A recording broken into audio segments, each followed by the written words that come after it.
كثيرا قال الله تعالى في القرآن المجيد والفرقان الحميد أعوذ بالله من الشيطان الرجيم بسم الله الرحمن الرحيم وما أرسلناك إلا رحمة للعالمين وقال نبينا صلى الله عليه وسلم حياتي خير لكم ومماتي خير لكم إلى آخر الحديث أو كما قال عليه الصلاة والسلام.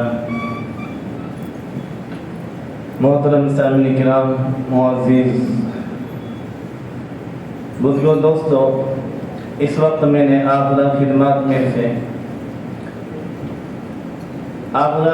میں کلام پاک میں سے ایک آیت شریفہ اور اس کے ساتھ میں ایک حدیث شریف پیش کی.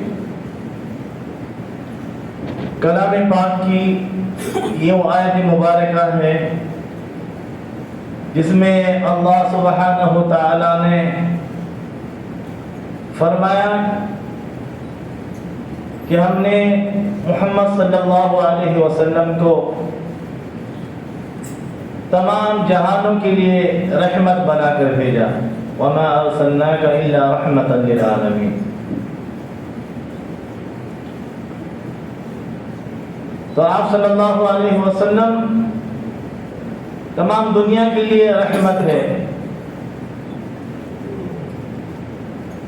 اور آپ صرف دنیا میں ہی رحمت نہیں ہے، بلکہ جو حدیث میں نے خطبے کے آغاز میں پیش کی ہے اس سے معلوم ہوتا ہے کہ آپ صلی اللہ علیہ وسلم فرماتے ہیں حیاتی خیر لکم، کہ میں تمہاری زندگی میں بھی تمہارے لیے خیر ہوں،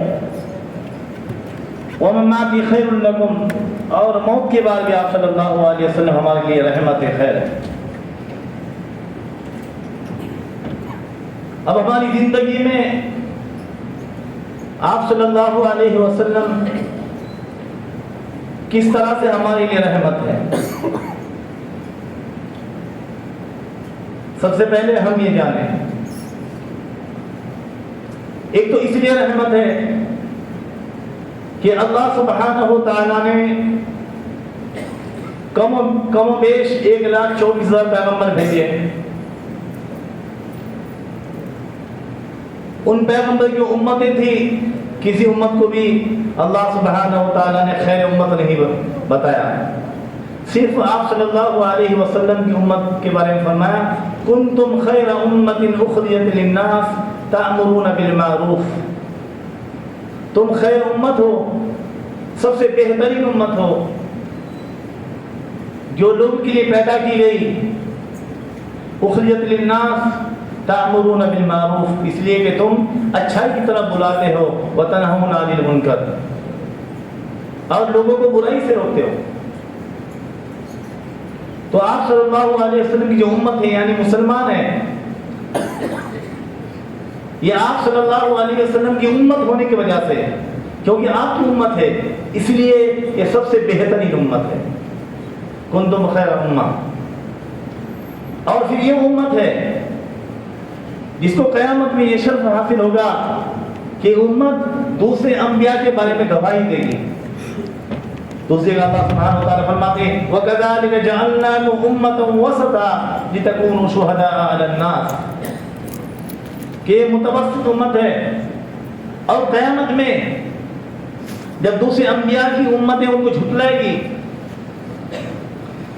وہ کہے گی کہ ہمارے نبیوں نے ہمیں اللہ کا پیغام نہیں پہنچایا، ہم کو سیدھا راستہ نہیں بتایا.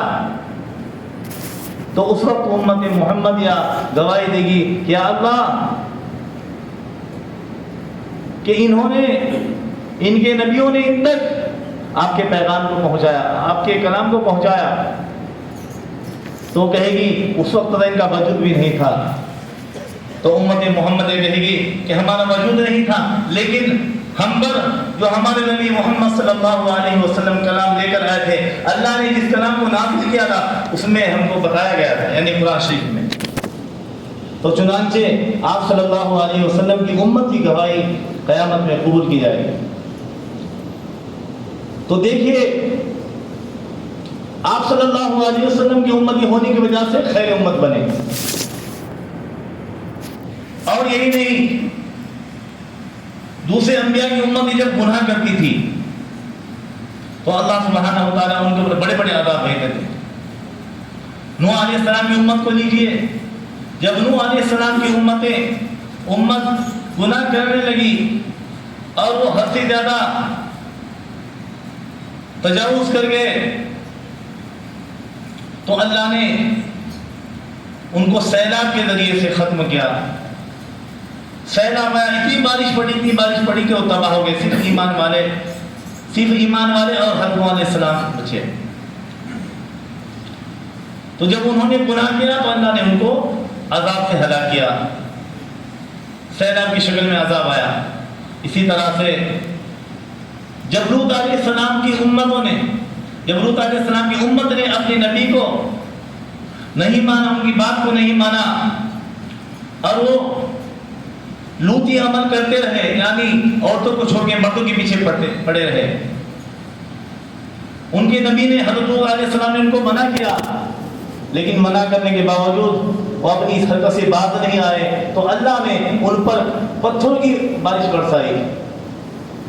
ان کو کس طرح اللہ بھیجا کہ پتھروں کی بارش برسی اور یہ لوگ پتھروں کی بارش سے ہلاک ہو گئے، اتنے پتھر برسے کہ یہ لوگ تمام کے تمام ہلاک ہو گئے۔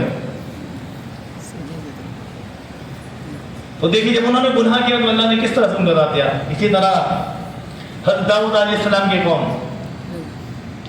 اللہ نے بنی اسرائیل کا حکم دیا تھا کہ ہفتے کا جو دن ہے آپ کے لیے عبادت کا دن ہے، اس دن مچھلی کا شکار نہیں کرنا، مچھلی نہیں پکڑنا، دوسرے دنوں پکڑو، لیکن یہ ہفتے کا جو دن ہے یہ دن عبادت کا دن ہے۔ لیکن اس کے باوجود ان میں سے کچھ لوگوں نے مچھلی پکڑی، اللہ نے آزمائش کے لیے کیا کیا کہ اس دن مچھلی اور زیادہ اوپر آ جاتی تھی، تو کچھ لوگوں نے زیادتی کی، مچھلی کا شکار کیا، تو اللہ نے ان کو بندر بنا دیا۔ اللہ سبحانہ و تعالیٰ فرماتا ہے وَلَقَدْ عَلِمْتُمُ الَّذِينَ اعْتَدَوْا مِنْكُمْ فِي السَّبْتِ فَقُلْنَا لَهُمْ كُونُوا قِرَدَةً خَاسِئِينَ، کہ تم جانتے ہو کہ اللہ نے منع کیا تھا کہ ہفتے کا دن عبادت کا دن تھا، ہفتے کا دن عبادت کا دن، لیکن ہم نے ان کو جب انہوں نے کہنا نہیں مانا تو ہم نے ان کو بندر بنا دیا، ذلیل بندر۔ فَقُلْنَا لَهُمْ كُونُوا قِرَدَةً خَاسِئِينَ،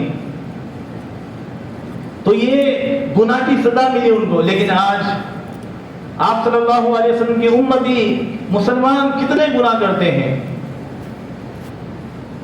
سب تو نہیں لیکن بہت سارے مسلمان ایسے ہیں جو حرام کام کرتے ہیں، بڑے بڑے گناہ میں ملوث ہے، لیکن اس کے باوجود اللہ عذاب نہیں بھیجتا۔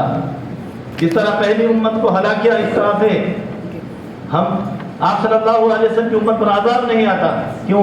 کیونکہ اللہ سبحانہ و تعالیٰ نے وعدہ کیا تھا، وعدہ یہ کیا تھا وَمَا كَانَ اللَّهُ لِيُعَذِّبَهُمْ وَأَنْتَ فِيهِمْ، اے محمد صلی اللہ علیہ وسلم جب تک آپ ان کے درمیان رہیں گے ہم ان پر عذاب نہیں بھیجیں گے۔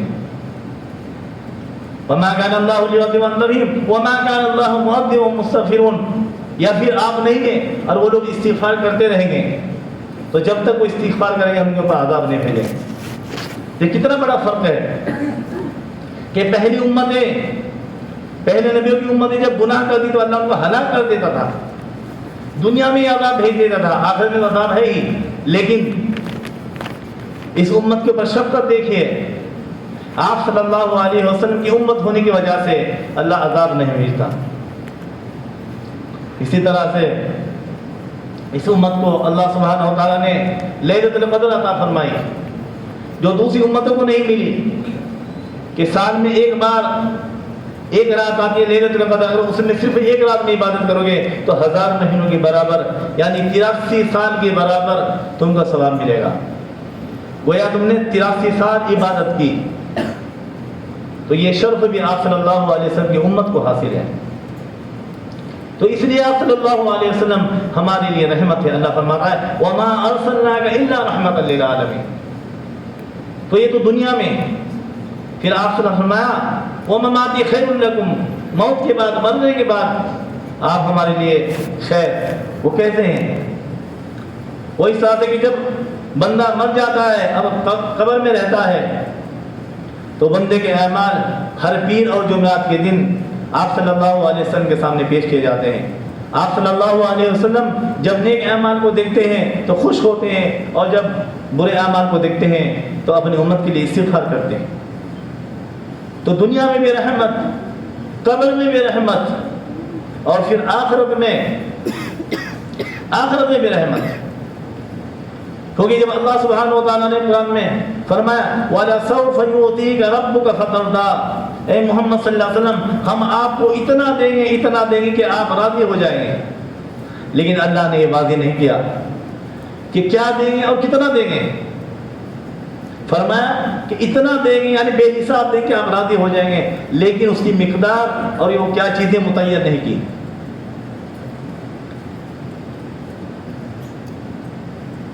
تو آپ صلی اللہ علیہ وسلم فرمایا اِذَا لَأَرْضَىٰ وَاحِدٌ أُمَّتِي مِنَ النَّارِ، کہ جب تک میرا ایک امتی بھی دوزخ سے نہیں نکلے گا تب تک میں راضی نہیں ہوں گا. یعنی اللہ سبحانہ و تعالیٰ نے فرمایا کہ ہم آپ کو اتنا دیں کہ آپ راضی ہو جائیں گے. تو اس کا مطلب یہ تھا کہ ہر وہ چیز جو آپ کو مرغوب ہے، جو آپ پسند کرتے ہیں، یعنی اس دین کا پھیلنا، دشمنوں پر آپ کا غلبہ ہونا، دشمنوں کی ملکوں کو فتح کرنا، یہ تمام چیزیں. لیکن آپ صلی اللہ علیہ وسلم نے فرمایا کہ جب تک میرا ایک امتی بھی دوزخ میں رہے گا میں راضی نہیں ہوں گا. حضرت علی رضی اللہ عنہ فرماتے ہیں کہ آپ صلی اللہ علیہ وسلم نے فرمایا کہ قیامت میں مجھے اللہ سبحانہ و تعالی شفاعت کی توفیق عطا فرمائیں گے اور میں شفاعت کروں گا جب تک کہ جب میرا ایک امتی بھی دوزخ میں رہے گا تب تک مجھے شفاعت کی توفیق عطا ہوگی. اور پھر اللہ سبحانہ و تعالی پوچھتے ہیں، یعنی آپ صلی اللہ علیہ وسلم جو اللہ سے فرماتے کہ اللہ میں اس وقت راضی نہیں ہوں گا جب تک میرا ایک امت دوزخ میں رہے گا. تو اللہ سبحانہ و تعالیٰ فرماتے ہیں کہ میں آپ کی یہ بھی دعا قبول فرماتا ہوں. اس کے بعد مجھے رضیت یا محمد، کہ اے محمد کیا اب آپ راضی ہو؟ تو آپ صلی اللہ علیہ وسلم فرماتے ہیں یا رب رضیت ہوں، یا اللہ اب میں راضی ہوں. یعنی اس خواہش کو، اس تمنا کو اللہ سبحانہ و تعالیٰ قبول فرماتے ہیں کہ آپ کا ایک امتی بھی دوزخ میں نہیں رہے گا، آپ ہر ایک امت کی شفاعت فرمائیں. تو دیکھیے محترم بزرگوں، دوستو، اللہ سبحانہ و تعالیٰ نے اس امت کو کتنی خیر امت بنا، کتنی بڑی خیر امت بنایا، اور آپ صلی اللہ علیہ وسلم ہمارے لیے کتنی بڑی رحمت ہے. اور قرآن میں اللہ نے فرمایا وَمَا أَرْسَلْنَاكَ إِلَّا رَحْمَةً لِلْعَالَمِينَ، تمام جہانوں کے لیے، صرف مسلمانوں کے لیے نہیں فرمایا، تمام جہانوں کے لیے. یہ جو میں نے بات کی ہے تو آپ صلی اللہ امتیوں کی بات ہے، لیکن اللہ فرماتے ہیں وَمَا أَرْسَلْنَاكَ إِلَّا رَحْمَةً لِلْعَالَمِينَ، تمام دنیا کے لیے. تو محترم بزرگوں، دوستو، اس سے معلوم ہوتا ہے کہ آپ صلی اللہ علیہ وسلم ہمارے لیے کتنے بڑے محسن ہیں. تو جب اتنے بڑے محسن ہیں، ہمارے لیے رحمت ہے، تو ہمیں چاہیے کہ ہم آپ صلی اللہ علیہ وسلم پر درود بھیجیں، آپ سے سچی محبت کریں، آپ صلی اللہ علیہ وسلم کی 100% اتباع کریں. آپ صلی اللہ علیہ وسلم نے جن چیزوں سے ہم کو بنا کیا ہے ان سے ہم باز رہے، ان سے رکے رہے، اور ایک ایک عمل پر آپ صلی اللہ علیہ وسلم کی ایک سنت پر ہم عمل کرنے کی کوشش کریں. دعا ہے کہ اللہ سبحانہ و تعالیٰ مجھے آپ کو اور کائنات کے تمام مسلمانوں کو آپ صلی اللہ علیہ وسلم کا سچا امتی بنائے، سچے دل سے آپ سے محبت کرنے والا بنائے، اور کہنے سننے کا ہم سب کو نیک عمل کرنے کی توفیق فرمائے. آمین. وآخر دعوانا الحمدللہ رب العالمین.